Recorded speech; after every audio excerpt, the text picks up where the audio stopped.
Folks, we need to have an adult conversation. I want you to understand that success has a body count. It has a body count on the way up. It has a body count once you're there. This is an important conversation because a lot of you think you can get there without a body count, and that is just not true. Dion, this is the topic du jour that you came up with. Tell us what you think. Well, being retired for 3 years now, and Matt is coming up on his 1-year anniversary in February. Congratulations. We're looking forward to that. 2 years. 2 years. 2 years? Really? Yeah. 2 years? 2 years. Mm-hmm. Yeah. Was it? It was February 1st, 2024. Nice. Congratulations. Time does fly by. Yeah. When you're having fun, apparently. Well, more like when you don't own a calendar. Right. So funny. The REI Hacker podcast that you connected us with, Mike. I connected with them to do another one in the future. And they said, share your calendar with us and we'll do this. And I was like, I don't have a calendar. Huh? I did the same thing. I have no idea. I had to go. What is that? Text me.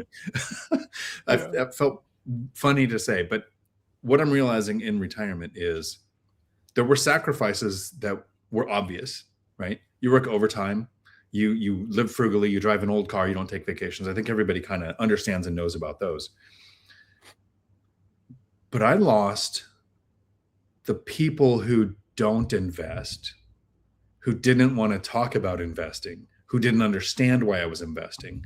So I have friends that I used to spend almost every weekend with. Every holiday, there would be a barbecue. I'd at least go to where they were camping in their RVs and hang out for the day. 3 years, you lose your work family. Obviously, you don't talk to the people you used to work with, but you would think, and it wasn't leaving my job. It was financial freedom.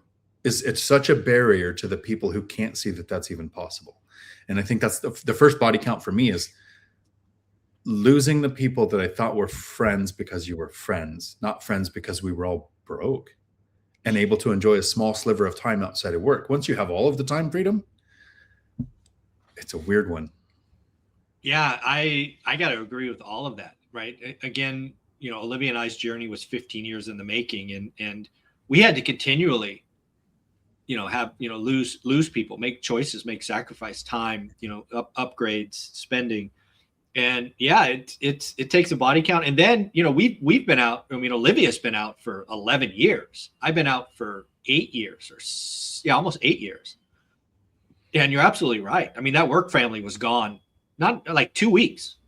I haven't talked to them, right? Because they just can't comprehend. And, it's an important thing people need to realize. Because again, if you need to be an adult and you need to cut some people out. Some people are just poison. They're negative. They're fearful. They're, or I don't know if you guys have this, but there were people in my world that basically looked at me as an ATM, right? Yeah. They just thought, no, Zuber will take care of it. Zuber will do it. Zuber will help. I'm like, F you, right? I'm not doing that. I'm not your personal ATM and your, I'm not your freaking backup plan. Are you kidding me? No, you're out of my life. Matt? Oh, I suck at friends. I suck at it. I'm horrible at it. I have a very small circle on purpose. Not interested in a big circle. Yeah, when you're in your 20s and Zoob more than anybody, field rep on the road, there's a reason. I bet divorce rate for those guys is probably 80%. Oh, it's gotta be. It's a big number. And it's because you're going out every night and you're wanting and dining clients and then a drink to wind down and then maybe making some questionable decisions. And so for me, where I was really blessed was I never wanted to spend any time doing any of that stuff. Yeah. So I was always the oddball. I was always the guy at risk of him telling senior management what was happening, what was going on. So I had a speech one day where I basically told them, I go, guys, here's the thing. All of senior management I know did that shit too. So if I say that to them, they're not going to give two rips that you're doing it. Yeah. I just want to be left alone. I'm not interested. I need a lot of sleep. I'm busy doing other stuff. I couldn't care less what you guys are doing. Doesn't make any difference to me. I don't care if you guys are all getting together in a suite lighting farts on fire. I don't care. Doesn't make any difference. I don't care. I'm too bored in myself to be interested. And so I had to constantly have that discussion with people because they were always worried that I was going to be the weak link and tell or say something. And I was like, see, that's the best part. If I'm not there, I have nothing to say. Yeah. I don't have any of those stories. I'm in my room. I told him, I said, you're at risk if I got to come out, if you make me come out. If I don't come out, then I'm just like, yeah, they went out for dinner with the client or whatever. So I think what a lot of people miss and what a lot of people don't understand is that very often that first body count is, like you were saying, kind of work people, but even work people when you're there. Yeah. Even work people when you're there. You want to be in the trenches. When it's work function at the office or like, an overnight coding or business strategy session, of course you need to be there. Of course you need to be there. But once it starts getting out the four walls and going out and partying and those guys creating those connections, that's fine. It's all good. But for you to think that that's going to impact your life in a positive way in anything less than 25 years, it's likely going to derail you a lot more than it's going to keep you on the right track. It's funny you bring that up, sales guys, because again, that's what we did for 20 years. I was such an oddball. Yeah. I just, at work, I just told people I didn't drink because I had seen what happens when people drink. Bad decisions happen. Yep. So I never had a drop of alcohol at a work event in all of my career. People just assumed that occasionally they would ask, and I would just say some bullshit like my dad was an alcoholic, so I don't touch the stuff. And it just became Zuber. I mean, Zuber doesn't drink. Yeah. I mean, I did, because once you touch it once, it's over. So I never touched it in my 20-year career. And that just meant I didn't have any stories because Zuber's not coming here. Zuber's not going to this, not going to that. Correct. I was okay. I would make it purposefully about those things and just say, so there was a guy next to me and my boss thought this was really funny. So he was like, I'm putting the angel over here and I'm putting the devil over here. And I was like, that is the first time I've ever been called an angel, but we'll go with it. Yeah, I know. And so I was his top revenue producer. And he's like, I'm just going to show it. He's like, and so this other guy behind me, his nickname was the Cobra. There's nothing ever good that comes with the nickname the Cobra when you're in a corporate setting. It's a different thing if you're in a biker gang. It's not a cool, like if it's in a the Cobra. It was bad. So he's this big time partier, big time drinker. Every single morning there were people wrapped around his office listening to his stories and exploits of the previous evening. And it was just like, and I was like hunkered down because that was good cold call time. I'm a dork. Yeah. So I'm sitting there cold calling and doing my thing, whatever, blah, blah, blah. And then one night he's like, dude, you just got to come out with us. I went out within the first 2 hours. I was just like, dude, this is only leading to a bad place. Yeah, I know where this goes. I'm out. Yeah. So fast forward to a really sad story. He literally got so obliterated one night, went home, knocked on the door. No one heard him. And he was so tired. He sat down outside and he fell asleep and he never woke up because he froze to death. Oh my God. So I was super blessed in my career. I lost a friend because we actually had become friends. And I lost a friend, and it was one of the hardest things to see and have happen because he had so much potential. He was a really smart guy. He was extremely engaging. He was a super nice person. And he let that side get the better of him. And so at the ripe age of 39, he died. At 39 years old, he died because he froze to death on a step because he drank too much, kind of forgot where he was. No one heard him knocking. And his family, his family are the ones who found him the next morning. Of course. Oh, that's horrible. So if you're wondering, yes, that's an extreme. And yes, we joke about a lot of stuff, but you said adult talk and I'm not very good at those. So, cause I usually start making fun of people, but the issue is that is the extreme. That's the extreme, but that can happen. And we had talked about, I was like, so why'd you get there? Why, like, before he had passed, probably 6 months before he passed, he was just like, it's just easier. It's like a fun life. And he's like, he drove a piece of garbage car. Like he made 6 figures. He was a renter, drove a piece of garbage car, definitely life of the party. And at 39, he had no more life left. So cautionary tale for people because it can end up that way too. Yeah. Dion, you got more, I'm sure. Body counts. What do you got? Well, first I have to deconstruct Matt's segue into darkness there that we went down. Very sorry to hear that. The second thing for a body count for me with success, being financially free and retiring, I thought this would sting. I thought this would bother me every time I looked back on it. And it's because I thought if I was ever fired or if I ever lost my job, then it would feel like I lost something. but that identity that you lose. And a quick way to do it is Matt refers to himself as top producer. Mike, you've talked about yourself several times. I don't know the numbers, but you say something. I took a product from 0 to 50 million or 100 million or something 3 different times. Like you could tell. I go president of a CDL company, founded a nonprofit, like that identity, walking away from that thinking, how am I going to feel when that's not me anymore? Mm-hmm. But doing it on purpose, reaching financial freedom and walking away from it by choice, it's like you don't lose the identity. You just go, that was a chapter of my life. If somebody says, well, what did you do for work? We still have that story. Yeah. It's not what do you do for work now, but we still have that identity from the past, but it is not us now. Yeah, and I'll give you one more word of caution. Again, folks, if you're earning this financial freedom and you're going on this journey, please have a plan when you get out. I, unlike these two fine gentlemen, didn't have a plan. It happened at a moment's notice. I thought I was going to work to get a new patch, and it didn't go that direction. So I got very depressed. I mean, losing who you are, for me, was really a spiral into some pretty dark places. And it wasn't until I frankly was in the back of a car in Taiwan that I found my next thing, right? This YouTube university and a book and a story. But yeah, that's a real thing, man. You like the guy that took 3 products from 0 to 100 million. Not many people have done that. That's something to hang your hat on. And to lose that, oof, that hurt. Matt? Yeah, I think, I think we all were guilty of identifying or defining ourselves by our jobs and what we did as opposed to who we are. And so, for me, who am I? I'm a dad. I'm a husband. I'm a pretty good friend most days.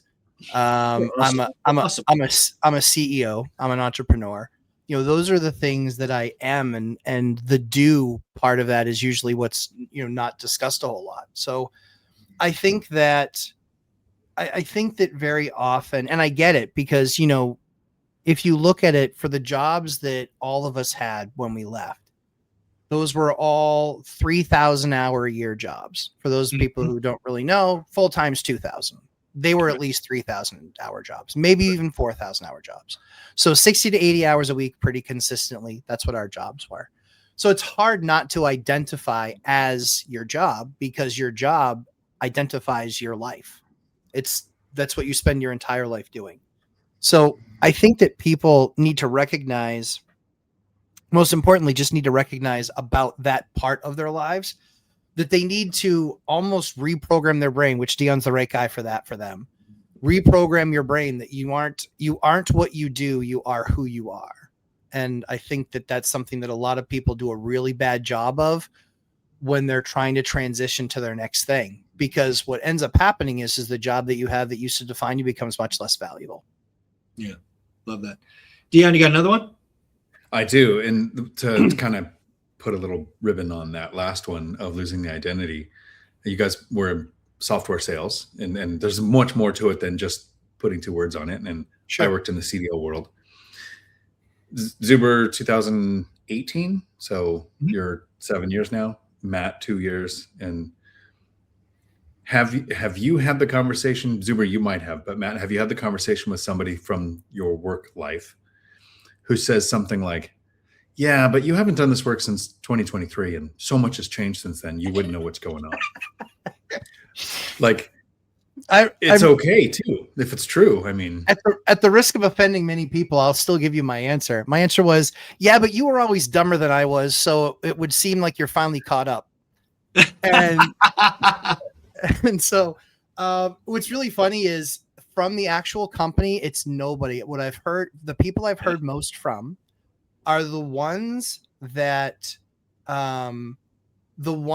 honestly are,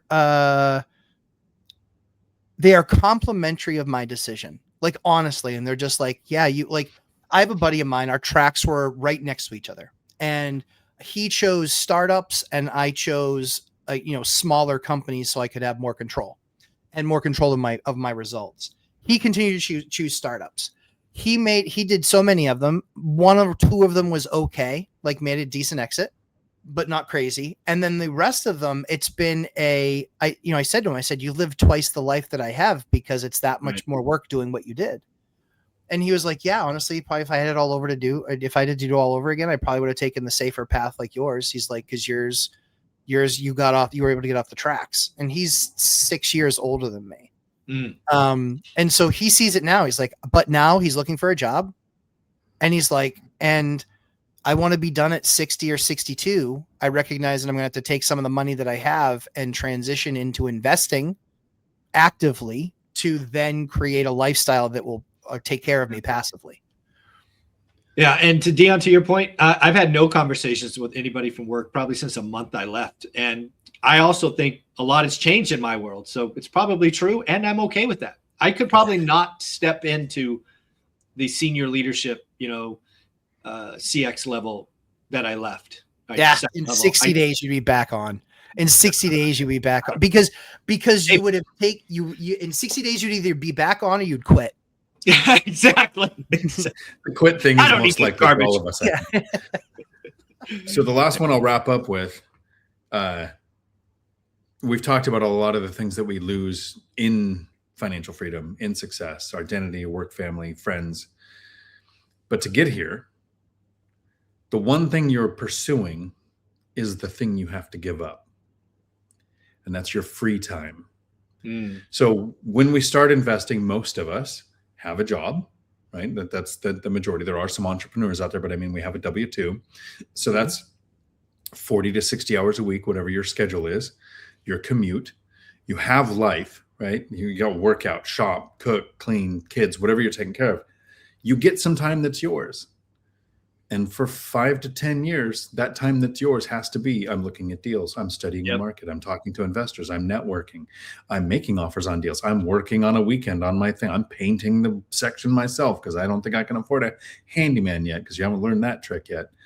And that free time, that's hard to give up when I didn't start investing till 40. So I had the habit, like most people do, work hard, take care of your family, relax as much as you can when you get a moment to relax. Like the military in me can go to sleep if I have 15 minutes anywhere, standing, sitting, doesn't matter. Riding in a bumpy vehicle, I can sleep if I could. That's the life you have to give up. You have to take that little bit of time you have that isn't work or commute or kids or important life things and dedicate it to growing that portfolio that gives you then literally all the free time. Yeah, it's a season. You got to be committed. Dion, it's amazing. Success has a body count. Dion, where can they find you? Here on YouTube, Dion Talk Financial Freedom, where I do a live stream every Tuesday, 4 p.m. Pacific, that lasts as long as the questions do. And Matt? Thursday nights, 9 p.m. Eastern time. And we just keep on answering people's questions. We meet you where you're at. We don't care what, there's 1,000 things I can teach you. Ask, where are you at? What are you struggling with and how can I help? If it's one thing that I've done in 24 years, it's fix a lot of problems so we can help you there. Guys, you're amazing. The three amigos back at it again. Take care. Have fun. Thanks again.